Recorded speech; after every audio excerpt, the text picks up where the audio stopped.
ये आकाशवाणी रायपुर है। प्रादेशिक समाचार बुलेटिन के साथ मैं विभाष कुमार झा।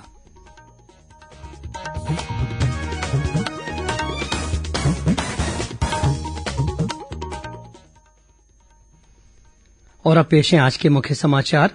प्रदेश के किसानों को खरीफ फसलों की सिंचाई के लिए आज से गंगरेल सहित अन्य बांधों का पानी उपलब्ध कराया जा रहा है। किसानों की मांग पर निर्णय लेते हुए मुख्यमंत्री ने दिए निर्देश। दुर्ग जिले के पाटन विकासखंड में झींट गांव के सामुदायिक स्वास्थ्य केन्द्र में आदर्श ग्रामीण स्वास्थ्य अनुसंधान इकाई स्थापित की जाएगी। भाजपा के राष्ट्रीय महामंत्री सीटी रवि ने कहा है कि प्रधानमंत्री की कड़ी मेहनत और लगन से देश तरक्की कर रहा है। रायपुर और भिलाई में पार्टी के मोर्चा पदाधिकारियों के बैठक में हुए शामिल। और बीजापुर जिले में माओवादियों द्वारा लगाए गए प्रेशर बम की चपेट में आने से सीआरपीएफ के 2 जवान घायल।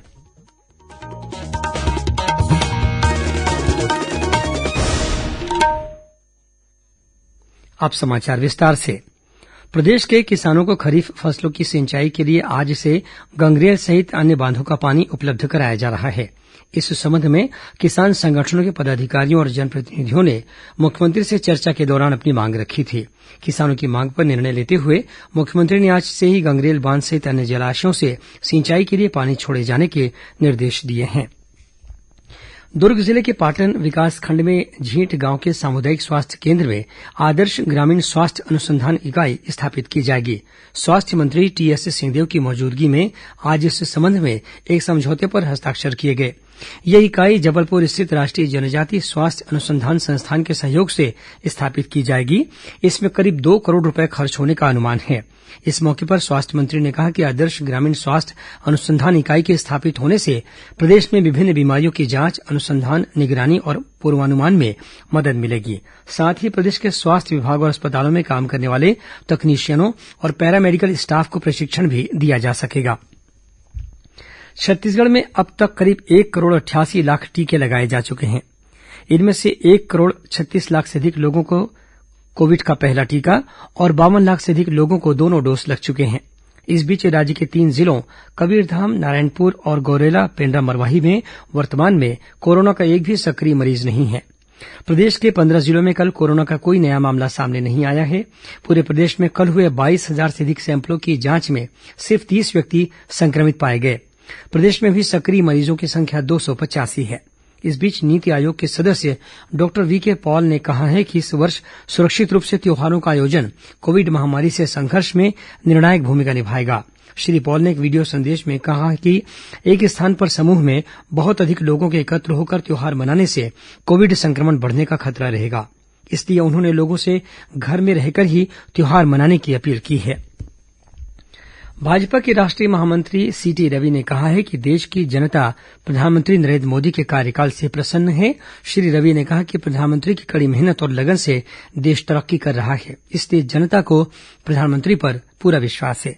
आज भिलाई में पत्रकारों से चर्चा करते हुए श्री रवि ने कहा कि कोविड-19 के कारण दुनिया भर में संकट की स्थिति बनी रही।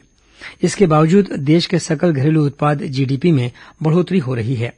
उन्होंने पार्टी के सेवा और समर्पण अभियान के संबंध में कहा कि भाजपा के प्रत्येक कार्यकर्ता में सेवा और समर्पण का भाव है।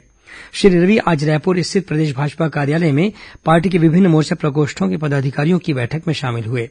बैठक को संबोधित करते हुए उन्होंने कहा कि आगामी चुनावों में सेवा, समर्पण और संघर्ष के सूत्र वाक्य से ही हम सत्ता में वापसी कर सकेंगे।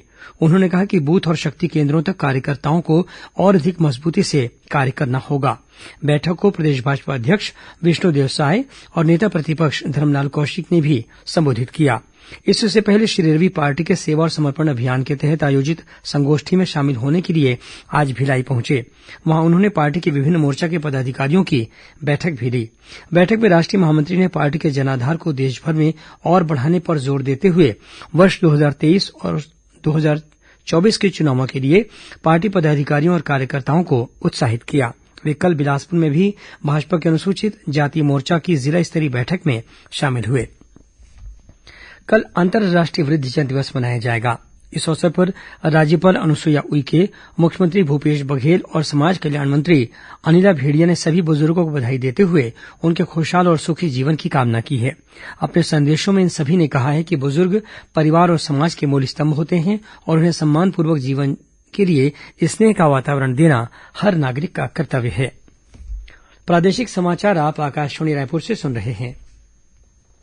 छत्तीसगढ़ की खबरों से है आपका वास्ता और खबरों की विश्वसनीयता से है हमारा वास्ता। आकाशवाणी समाचार रायपुर के प्रादेशिक समाचार बुलेटिन के साथ ही हमारे समसामयिक कार्यक्रम आप रेडियो के अलावा अपने मोबाइल पर भी सुन सकते हैं। आकाशवाणी समाचार फेसबुक, ट्विटर और यूट्यूब पर भी उपलब्ध है। हमारा Facebook page Chhattisgarh news on AIR, Twitter handle CGAIR news और हमारा यूट्यूब चैनल है छत्तीसगढ़ AIR न्यूज। तो अब रेडियो के साथ ही आपके मोबाइल के जरिए भी हम पहुंच रहे हैं आप तक। छत्तीसगढ़ की हर खबर के लिए सुनते रहिए आकाशवाणी समाचार।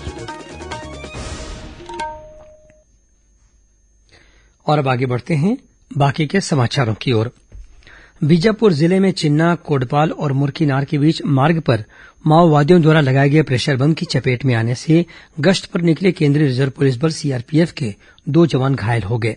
ये घटना मोदकपाल थाना क्षेत्र की है।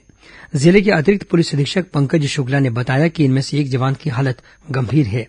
दोनों घायल जवानों को जिला अस्पताल में भर्ती कराया गया है। वहीं बीजापुर जिले में तलाशी अभियान के दौरान केंद्रीय रिजर्व पुलिस बल CRPF के जवानों ने हत्या और अपहरण की घटना में शामिल एक माओवादी को गायतापारा के जंगलों से गिरफ्तार किया है। आजादी के अमृत महोत्सव के तहत इन दिनों प्रदेश में अनेक आयोजन किए जा रहे हैं। इसी कड़ी में भिलाई नगर निगम द्वारा शहर को स्वच्छ और सुंदर बनाने के लिए जागरूकता कार्यक्रमों का आयोजन किया गया। कार्यक्रम के जरिए स्थानीय नागरिकों को स्वच्छता के प्रति जागरूक किया जा रहा है। इस मौके पर निगम क्षेत्र में कचरे का निष्पादन करने वाले उद्यमियों को सम्मानित किया गया। यह कार्यक्रम 2 अक्टूबर तक चलेगा। वहीं बीजापुर में आज इंद्रावती टाइगर रिजर्व द्वारा बाघ संरक्षण जागरूकता रैली का आयोजन किया गया। यह रैली इंद्रावती टाइगर रिजर्व के दफ्तर से शुरू होकर जिला कलेक्ट्रेट परिसर में संपन्न हुई। इसमें स्कूल कॉलेज के विद्यार्थियों के अलावा शहर के गणमान्य नागरिक, जनप्रतिनिधि और अधिकारी कर्मचारी शामिल हुए। आज ही बाघों के देशव्यापी संरक्षण अभियान के तहत आयोजित India for tigers rally on wheels को महाराष्ट्र के ताडोबा राष्ट्रीय उद्यान के लिए रवाना किया गया। इसे स्थानीय विधायक और बस्तर विकास प्राधिकरण के उपाध्यक्ष विक्रम मंडावी ने रैली को झंडी दिखाई। गौरतलब है कि आजादी के अमृत महोत्सव के तहत राष्ट्रीय बाघ संरक्षण प्राधिकरण द्वारा 75 सप्ताहों तक बाघ संरक्षण की दिशा में देश के 51 टाइगर रिजर्व क्षेत्र में विभिन्न कार्यक्रम आयोजित किए जा रहे हैं। राज्य में पूर्ण शराबबंदी के लिए सरकार द्वारा गठित की गई सामाजिक संगठनों की समिति ने जन जागृति अभियान चलाकर इसे धीरे धीरे लागू करने का सुझाव दिया है।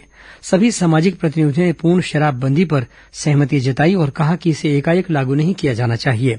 कल नवा रायपुर में हुई समिति की पहली बैठक में शराबबंदी के लिए रणनीति और इससे उत्पन्न होने वाली परिस्थितियों पर विस्तार से चर्चा की गई। बैठक में सुझाव दिया गया कि शराब दुकानों को चुनिंदा स्थानों पर ही संचालित किया जाए, साथ ही शराब दुकान के खुलने की समय सीमा में कटौती की जाए। पढ़ना लिखना अभियान के अंतर्गत प्रौढ़ शिक्षार्थियों के आकलन के लिए राज्यव्यापी महापरीक्षा आज संपन्न हुई। इसमें 2.5 लाख शिक्षार्थियों को शामिल करने का लक्ष्य रखा गया था।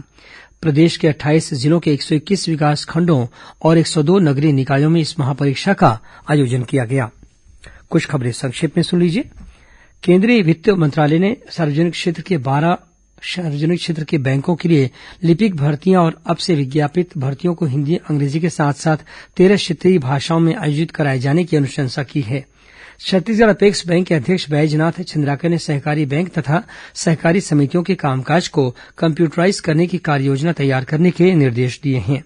सरगुजा क्षेत्र के मुख्य वन संरक्षक अनुराग श्रीवास्तव ने सूरजपुर वनमंडल के अंतर्गत 3 अधिकारी और कर्मचारियों को कार्य में लापरवाही बरतने के कारण तत्काल प्रभाव से निलंबित कर दिया है। ये कार्रवाई जंगली हाथी के कुचलने से वहां एक ग्रामीण की हुई मृत्यु के प्रकरण में लापरवाही बरतने की शिकायत पर की गई है।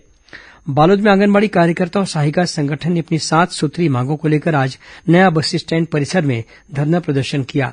इसके पश्चात प्रदर्शनकारियों ने रैली निकालकर तहसील कार्यालय में केंद्रीय महिला और बाल विकास मंत्री के नाम तहसीलदार को ज्ञापन सौंपा। प्रयास आवासीय विद्यालयों में 9वीं कक्षा में प्रवेश के लिए आवेदन 4 अक्टूबर तक आमंत्रित किए गए हैं। प्रवेश के लिए जिला स्तरीय चयन परीक्षा 10 अक्टूबर को होगी। कोंडागांव जिले में बायोडीजल की खुले बाजार में बिक्री के लिए कलेक्टर से अनुमति लेना अनिवार्य होगा। इस संबंध में राज्य शासन ने दिशा निर्देश जारी कर दिए हैं। जांजगीर चांपा जिले के नवागढ़ में पुलिस ने खाते की राशि में हेराफेरी करने और धोखाधड़ी के आरोप में पोस्टमास्टर को गिरफ्तार कर जेल भेज दिया है। और कोंडागांव पुलिस ने एक निजी ट्रैवल एजेंसी की बस में यात्रा कर रही महिला को करीब 34 किलो गांजे के साथ गिरफ्तार किया है। यह महिला ओडिशा के मलकानगिरी से आ रही थी। अंत में मुख्य समाचार एक बार फिर। प्रदेश के किसानों को खरीफ फसलों की सिंचाई के लिए आज से गंगरेल सहित अन्य बांधों का पानी उपलब्ध कराया जा रहा है। किसानों की मांग पर निर्णय लेते हुए मुख्यमंत्री ने दिए निर्देश। दुर्ग जिले के पाटन विकासखंड में झींट गांव के सामुदायिक स्वास्थ्य केन्द्र में आदर्श ग्रामीण स्वास्थ्य अनुसंधान इकाई स्थापित की जाएगी। भाजपा के राष्ट्रीय महामंत्री सीटी रवि ने कहा है कि प्रधानमंत्री की कड़ी मेहनत और लगन से देश तरक्की कर रहा है। रायपुर और भिलाई में पार्टी के मोर्चा पदाधिकारियों की बैठक में हुए शामिल।